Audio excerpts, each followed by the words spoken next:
Let's talk just a little bit about my discovery of like how did I put non-duality and native wisdom together? Like what made me come up with this crazy idea? And it might help the discussion as it goes forward. So I have a long history in non-duality, and I mean, as I'm doing this video, it's like 2023, and um, I I've been a serious student of some very amazing and effective teachers since like the 80s. Certified by Swami Yogino and all sorts of things you can read in my bio. Um, and that was my training, and so I uh, related to spirituality that way, and just like all the other non-duality teachers. There's a certain, when you see who you are, just totally makes sense. So now how do you describe it? Because the one thing we know about it is that it can't actually be described in words. But we try. And one of the best ways you can learn how to try is to read what other teachers have said. So I've done that a lot, and I've gone through phases of where I'm trying to describe it one way and then try to describe it another way and try to describe it another way.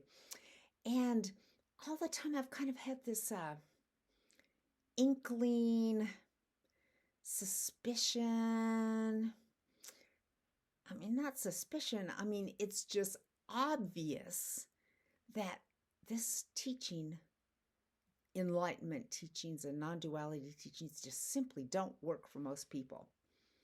I mean, it is amazing how off track people can so easily get from studying these things. So I'm like, well, why is that? Why is that? There needs to be an easier way to describe these things. And, there are all sorts of different things. Everybody says there's so many paths. Like there's the path of love. So obviously, well, let's see how the path of love does for people. And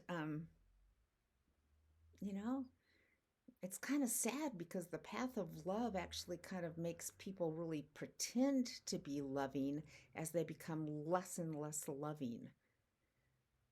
You know, uh, the desire to be non-judgmental seems to make people more and more judgmental. So it's like, so what? Why is it? Why is it? And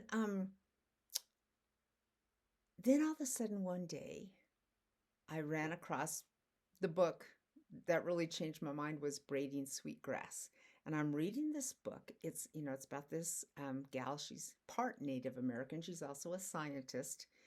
And she's using plants. She's listening to plants and telling all these stories. And she's very poetic as well. And the more I read this book, I'm realizing that she is perfectly describing the non-dual state. And not only that, she's describing how do you get from Western thinking into this non-dual state. So then I'm fascinated, obviously. And I go and I start uh, finding more and more Native American philosophers, teachers who are describing this exact same thing. And I'm like, holy cow, these are talking about the same things. Non-duality is talking about how to get there. Native wisdom is talking about how to be there, how to live there with everyone else. Always with everyone else. The interesting thing, non-duality is about how do I as an individual get to enlightenment. Kind of doesn't make sense because everything's interconnected whether you see it or not, right? So you do not individually get to enlightenment. Native wisdom is saying it takes the interconnectedness of everything, not just humans, but plants and air and sun and the earth and all these things to get there. So then the more and more I started looking, the more I started seeing this intersection. And I started realizing, oh, this is why non-dual teachings are so complicated, why they turn so complicated. Because it's trying to take this intersection of everything and relatedness of everything and turn it into concepts that fit into our language and fit into the way that we think. One other thing that was a very interesting discovery was I watched a really good documentary, and it was a documentary about some guys who'd made a documentary many, many years ago of Nisargadatta. And, they were following him around in his teachings. And so what was interesting was he had to have translators. So now the same people who made the original documentary came back. And now that Nisargadatta has passed, they were interviewing the translators to see, what did they still understand and how would this fit into their lives and everything.